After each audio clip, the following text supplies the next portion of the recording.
shattered against the wall. Tunde jumped to his feet, heart slamming against his ribs. The room was dark except for the dying lantern flame, and yet the sound had been clear, violent, deliberate. "I know you're here," he whispered, voice trembling. "Show yourself." Silence. Then slowly from the kitchen corner came the sound of chewing. Not human, not animal. Chewing. A cold breath brushed past his ear. "I told you. I would never leave." Tunde staggered backward, knocking into the wooden table. His chest tightened as memories crashed into him. The forest, the rain, the dead tree, the yam. It had started there, months ago, back when he was nothing, back when hunger was his only companion, back when feeding a stranger felt like mercy. Not a curse. He had been 17 and starving. The rain that night had been merciless, soaking through his torn shirt as he wandered toward the forbidden forest. The villagers said spirits walked there, said shadows had names, said nothing good returned from beneath those trees. But hunger makes a man fearless. "I just need food," he had muttered, wiping rain from his face. Just one meal. He had found a half-rotten yam near the edge of the forest. It was barely enough for a child. He clutched it like treasure. That was when he saw the man, tall, still, watching. The stranger sat beneath a dead tree as if he had always been there. His clothes were strange, untouched by rain. His eyes, they glowed faintly. "I have not eaten," the man had said calmly. Tunde had frozen. Every instinct screamed at him to run, but the stranger's voice was not threatening. It was tired, hungry. "I don't have much," Tunde had replied, holding up the yam. "It's all I found." "Will you give it to me?" the man asked. Tunde hesitated. His stomach twisted painfully. If he gave it away, he would sleep hungry again. If he kept it, the man might die. He swallowed hard. "Take it." The stranger's fingers brushed his as he accepted the yam. Ice. Pure ice. The forest went silent. "You have fed me when no one else would," the stranger said softly. "You will never be poor again." The wind howled. The lantern light flickered in Tunde's present-day house as the memory ended, and now the chewing sound returned. Slow, deliberate. He closed his eyes tightly. "This was not what I wanted," he whispered. "I only wanted to survive." The chewing stopped, and from the darkness came a soft laugh. The lantern went out. Darkness swallowed the room whole. Tunde's breathing grew loud in his ears. He could feel it now. That presence. Not moving, not attacking, just standing there, watching. "I chose my family," he said into the dark, voice shaking. "I rejected you." A pause. Then the whisper came again, closer this time. "You rejected the wealth. You did not reject me." His stomach dropped. Before the forest, before the gold, before the whispers. There had only been poverty. He remembered the mornings when his ribs showed through his skin, the way villagers laughed when he passed, the way children mocked him for wearing torn sandals. "Look at him," they used to say. "Even the wind pities him." He had learned to swallow humiliation like bitter medicine. After feeding the stranger, everything changed overnight. He had woken up on a hard floor. Except it was no longer hard. It was smooth, polished. He had blinked in confusion. His leaking hut was gone. In its place stood wooden beams, solid walls, new roofing. At first he thought he was dreaming. Then he saw the leather pouch on the floor. Coins. Gold coins. Real ones. His hands had trembled as he touched them. "This isn't real," he whispered to himself. "It can't be." But it was. That same week, buyers from neighboring villages came asking for palm oil, offering double the normal price. His farmland, once dry and stubborn, produced crops taller than his shoulders. Goats multiplied, chickens laid endlessly. Within a month, he was no longer the poor orphan. He was the wealthiest young man in the region, and people noticed. The same villagers who once mocked him now bowed. The chief invited him to sit at his table. Men who once ignored him now asked for loans. And Amina. He smiled faintly in the dark. Amina, who had once looked at him with pity, now looked at him with admiration. "You've changed," she had told him softly one evening. "No," he had replied, touching her hand. "I've finally become who I was meant to be." But that wasn't true. He had changed. Wealth changed him. He liked the power. He liked the respect. He liked watching people whisper about him. And that was when the first plate moved. It had been subtle. A soft scrape across the kitchen floor. He had blamed rats. The second night, the door opened by itself. The third night, he heard breathing. Slow, calm, patient. Back in the present, the darkness in his room felt thicker. You grew strong, the spirit whispered, and so did I. Tunde clenched his fists. What do you want now? He demanded. A pause. Then, you fed me hunger. I fed you fortune. Now we are bound. His heart pounded violently. No, he said firmly. I ended it. I went back to the forest. I chose peace. Soft laughter. You chose poverty. And suddenly, the air turned ice cold. I would rather be poor than live like this, Tunde shouted into the darkness. The walls creaked. A cold pressure settled on his chest, forcing him backward until his knees hit the floor. You speak boldly now, the spirit murmured. But when you were hungry, you begged for change. Memory stabbed at him. The nights he cried alone. The humiliation. The ache of watching others eat while he swallowed saliva. Yes, he whispered hoarsely. I begged. I was desperate. But I did not beg for you. Silence. Then something moved. Not fast, not violent. Slow steps circled him in the dark. You fed me freely, the spirit said. You chose kindness. Kindness binds deeper than greed. Tunde felt tears burn behind his eyes. I was just trying to help, he said. I didn't know what you were. You did not need to know. The pressure lifted suddenly. The lantern relit itself. Faint. Flickering. And there, standing near the broken plate, was the figure. Tall. Thin. Eyes glowing faintly like embers. Not monstrous. Not grotesque. Almost calm. That made it worse. You have grown comfortable, letting you... The spirit continued. You enjoyed the wealth, the power, the admiration. Tunde swallowed hard. I gave it up. You lost it, the spirit corrected gently. There is a difference. Anger flared inside him. You destroyed it. No, the spirit said. You chose to sever the flow, and when the flow stops, the river dries. Tunde stood slowly, legs trembling but steady. My family was terrified. And now, the spirit asked. He hesitated. The truth tightened his throat. The whispers had stopped after the ritual in the forest. The shadows had lessened, but they had not vanished. They still feel you, he admitted. A slow smile formed on the spirit's face. I never left.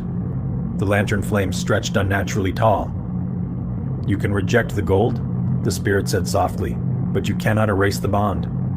Tunde's heart raced. What bond? He demanded. The spirit stepped closer. When you fed me, you did not just give food. Its eyes burned brighter. You gave intention. The room felt smaller. Your act awakened me, it continued, and awakened yourself. You touched a current beyond your world. Tunde's voice trembled. So what are you saying? The spirit leaned close enough for him to feel that icy breath again. I am no longer just in the forest. A pause. I am in you. The words hit him like a physical blow. No, he whispered. The spirit's voice dropped to a near whisper. You carry prosperity differently now. Even without gold, opportunity bends toward you. Tunde's mind raced. It was true. Even after losing the miraculous wealth, his field still produced better than before. People still trusted him. Doors still opened. You changed my destiny, he breathed. No, the spirit replied calmly. You changed it. The lantern flickered violently, and then the figure began to fade. But understand this, Tunde. The voice echoed as it dissolved into shadow. You cannot feed a spirit and expect it to forget.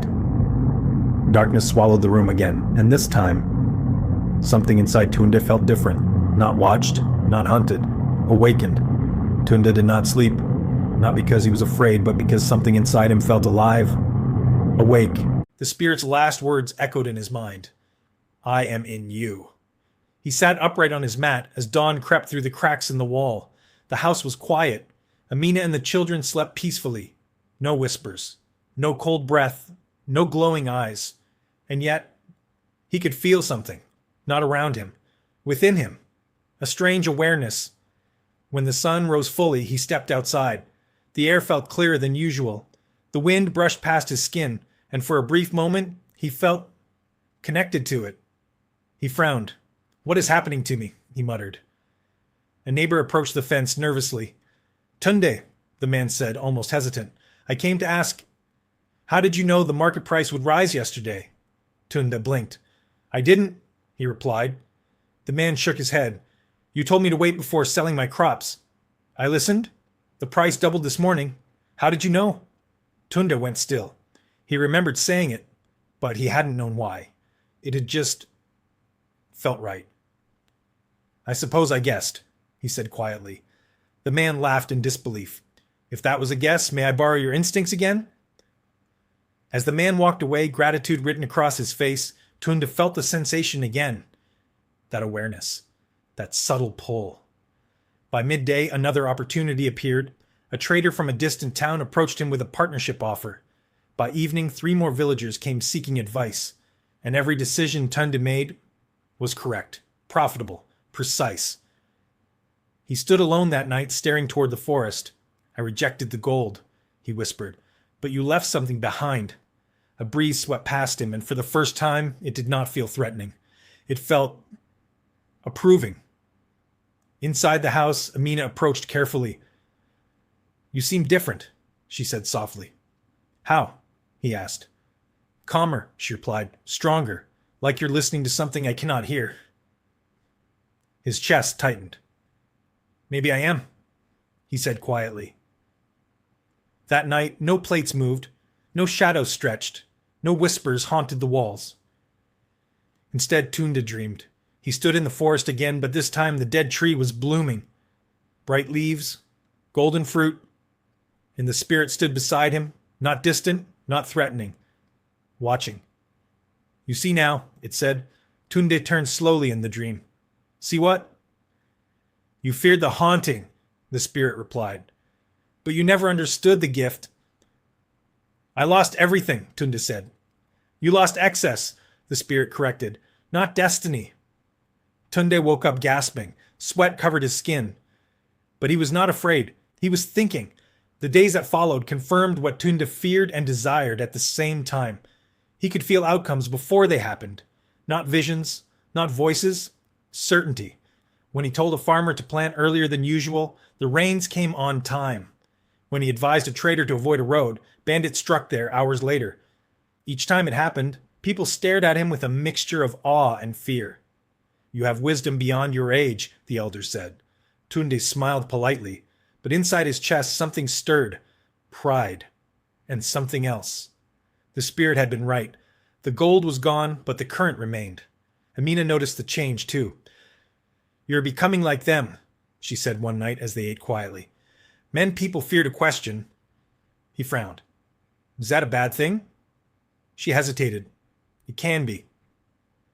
That night the whisper returned, not from the walls, from inside his thoughts. You see how easily they listen. Tunde stiffened.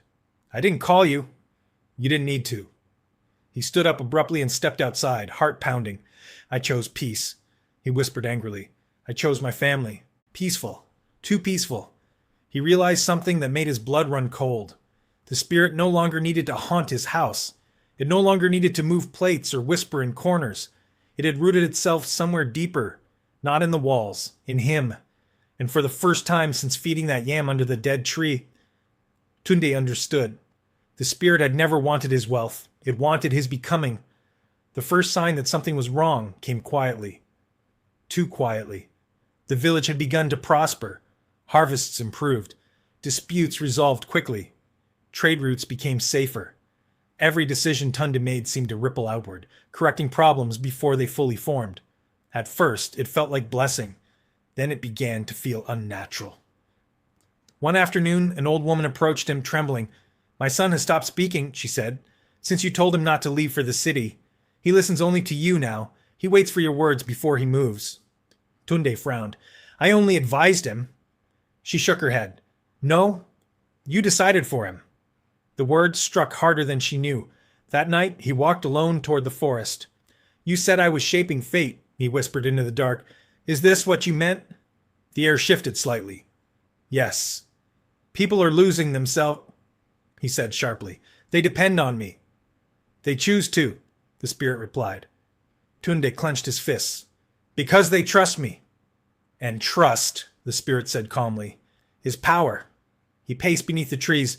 I don't want this kind of power. You already hold it. The realization tightened around him like a trap. The more accurate his guidance became, the less people questioned him. The less they questioned him, the stronger that warm surge inside his chest grew. And every time that surge came, the spirit felt clearer, stronger, more present. You are not haunting me anymore, Tunde said slowly. No. You are evolving. A faint glow flickered between the trees. I told you, the spirit whispered, I am in you. Back in the village, change deepened. Merchants traveled farther under Tunde's advice and earned fortunes. Families arranged marriages only after seeking his blessing. Even the chief began consulting him privately. You see patterns I cannot, the chief admitted one evening. It is as if the wind speaks to you.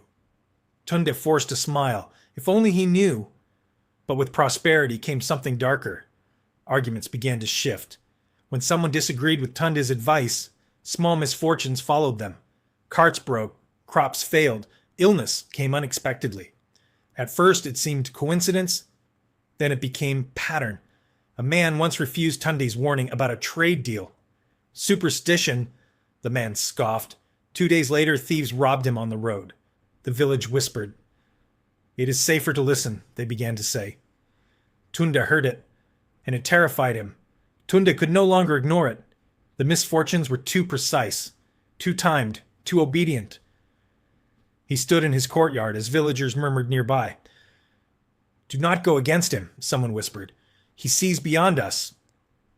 The words were not spoken in admiration anymore. They were spoken in caution, fear. That night, he faced the forest again. I did not agree to this, he said sharply. You are punishing those who disagree with me. I am not punishing anyone, the spirit replied from within, calm as ever. Then explain it.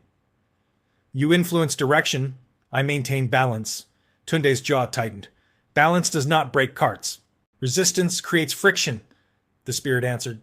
Friction creates consequence. His chest rose and fell rapidly. You're turning me into something dangerous. You're becoming effective, the spirit corrected. He stepped deeper into the trees. I never wanted control. The glow flickered faintly ahead. And yet you stand at the center of it. Tunde covered his face with his hands. What happens if I stop advising them? If I refuse to speak? Silence lingered. Then, chaos! His heart pounded. You're threatening me. I am stating truth. The next morning, he tried an experiment. A farmer came to him for guidance about planting. Tunde forced himself to shrug. Decide for yourself. The farmer hesitated, confused, then walked away uncertain. That afternoon, dark clouds gathered unexpectedly. Rain flooded the fields before planting was complete. Crops were ruined. The farmer's wife wept publicly. Tunde felt it, a sharp, painful contraction inside his chest. The spirit's voice was soft. You see? You did that, Tunde whispered. I maintain flow, it replied. Anger flared through him. You're manipulating everything. No, the spirit said gently. You are. The words struck deep, because somewhere inside he knew it was partially true. His silence had shifted the rhythm. His withdrawal had unbalanced expectation. The village depended on him now, and that dependence fed something larger than he had ever imagined. That evening, Amina confronted him. People are afraid, she said quietly. They think fortune follows your favor. He stared at the ground. And does it? She pressed. He could not answer. She stepped closer. You're not the same man who gave away his last yam, she said. You're carrying something heavier. He looked up slowly. I don't know how to put it down. The wind passed between them, and from somewhere deep inside his thoughts, the spirit whispered, You cannot. The tension in the village thickened like harmattan dust. People smiled at Tunde, but their eyes searched him, measured him, feared him. A child fell sick one evening, burning with fever. The parents rushed to his compound. Please, the mother cried, falling to her knees. Speak over him. Tunde's hands trembled. I'm not a healer, he said. But you're favored, the father insisted. Everything bends around you. The spirit stirred faintly. Tell them the herbs to use, it whispered. I don't want to, Tunde replied internally. Then watch. He swallowed hard. Boil neem leaves, he finally said aloud. Cool his body with wet cloth. The parents ran. By morning, the fever had broken. Word spread like wildfire. He heals now, they murmured. Tunde felt the warmth surge stronger than ever before. It no longer flickered. It glowed. He stumbled back into his room. What are you turning me into? He hissed. A bridge, the spirit answered. For what? For influence. He pressed his palms against his temples. This is possession. No, the spirit corrected calmly. It is partnership. Outside, chants began. Not loud, not official, but whispers of reverence. It made his stomach twist. Later that night, he stood before Amina again. They're starting to treat me like something else, he said. She studied him carefully. Then stop accepting it. I tried, he whispered. When I pull back, things fall apart. Maybe that's fear speaking, she said softly. Or maybe it's truth. He looked toward the forest, dread tightening his throat.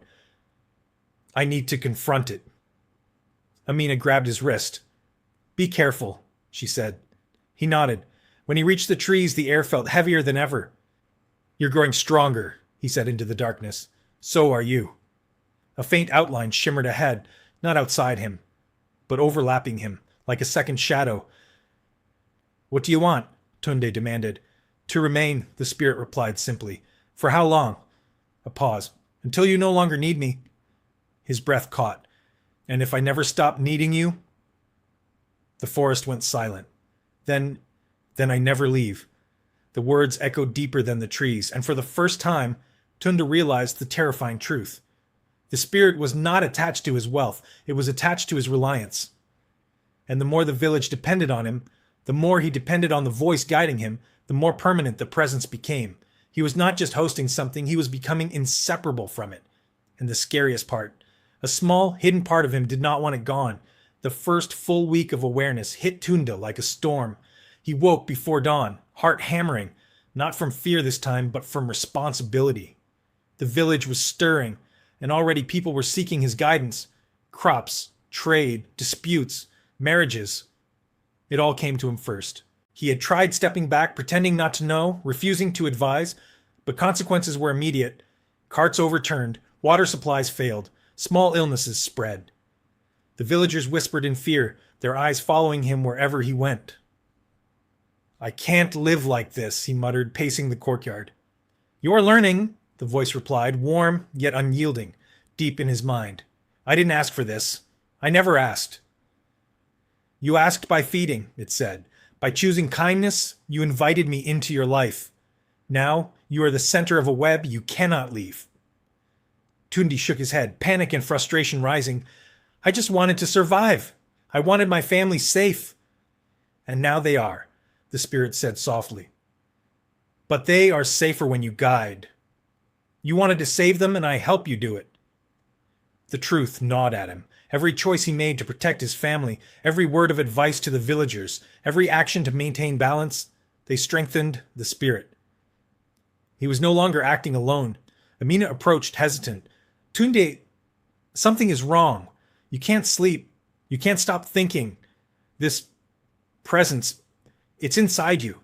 He looked at her, eyes heavy. It is, and it will never leave.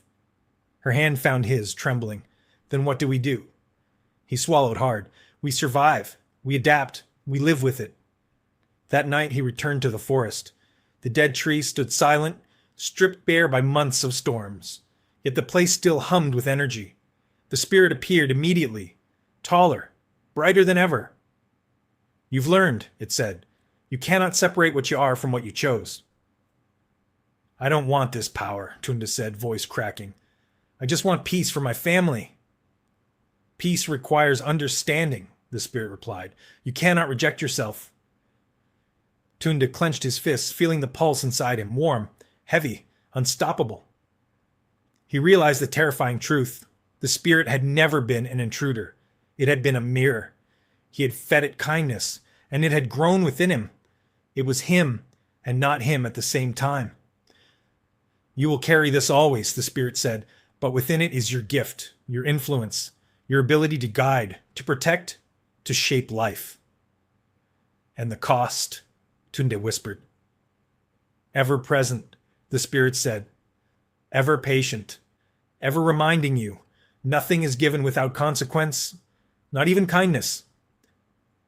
The forest breathed around him. The wind shifted. Leaves rustled in patterns only he could sense. I understand, he said finally, exhausted but resolute. I will live with it. You will grow stronger, the spirit said, because choice is power, and now you have chosen truly the life you will lead. Tunde nodded slowly. He turned to go back home. The forest was silent. The night was still. The air was heavy but calm. And as he walked back toward the village, hand in hand with his destiny, he felt it. A faint warmth in his chest, a constant reminder that some gifts once fed never leave. And perhaps, in the end, that was not a curse. It was life. Back in the village, Tunde felt the weight of every gaze. People no longer saw him as just a young man who had risen from poverty. They saw a force, calm, decisive, almost otherworldly. He tried to ignore it, to live simply with Mina and the children, but even their lives were subtly shaped by his presence. Crops flourished under his advice. Small illnesses vanished with a word. Disputes resolved with his judgment. And yet, he could feel the whisper, the pulse inside him, reminding him that every action carried weight, that every guidance strengthened the unseen bond. One evening, as he sat outside, Amina joined him. You're tired, she said softly, brushing his damp hair from his forehead. I am, he admitted, but I cannot stop. You can rest, she urged. Leave the people to themselves. Tunde shook his head slowly. If I step away, they falter. I've seen it. She grasped his hand tightly. Then perhaps you are not meant to walk away. He stared into the night, moonlight casting shadows across his face. The forest hummed faintly, as if acknowledging him. I fed it once, he whispered, thinking of that rain-soaked night and the yam he had offered. I never asked for this, and yet it never left. A soft, melodic laughter rose in his mind. You cannot unbind what has been touched by choice, the spirit said. You were willing. You acted freely. That is why I'm here, always. Tunde shivered, a mixture of fear and awe coursing through him. Then what am I to do? He asked quietly. Live, the spirit replied simply. Guide, protect, endure, and remember. The words lingered, almost playful, almost sinister. Some bonds never break. Some gifts never leave. Tunde closed his eyes. For a moment he saw the faces of the villagers, trusting, dependent, admiring. He saw Amina's gentle eyes and the children's innocent laughter. He saw the forest, dark yet alive. He realized the truth. He could not reject this presence. He could not sever the bond. He could only embrace it, wield it carefully, and live with its consequences. The next morning, he walked through his fields. The sun painted gold across the crops. Villagers greeted him warmly, some bowing slightly, some whispering thanks. He felt the pulse within him, steady and constant, not threatening now, but a part of his rhythm. Every decision carried weight, but also clarity. Every choice strengthened him, shaped life, and reminded him of the night he had fed kindness to the stranger. Tunde knew one thing for certain: he had survived.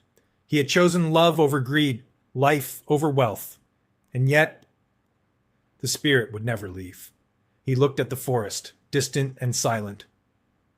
You are here, he said softly, and I accept it. A gentle breeze passed over him. It felt like a sigh of approval. And somewhere, in the quiet corners of the world, a faint glow shimmered, a presence eternal, patient, unseen but never gone. Tunde exhaled. He had learned the cost of kindness, the power of choice, and the permanence of some bonds. And in that knowledge, he felt something deeper than fear. He felt strength, and for the first time, he understood that some gifts, once fed, never leave, but they could also make a man whole. The wind whispered again, almost like a promise. You are alive, Tunde, and so am I. He smiled faintly, hand brushing the earth beneath his feet. Life would never be the same, and he would carry it forever.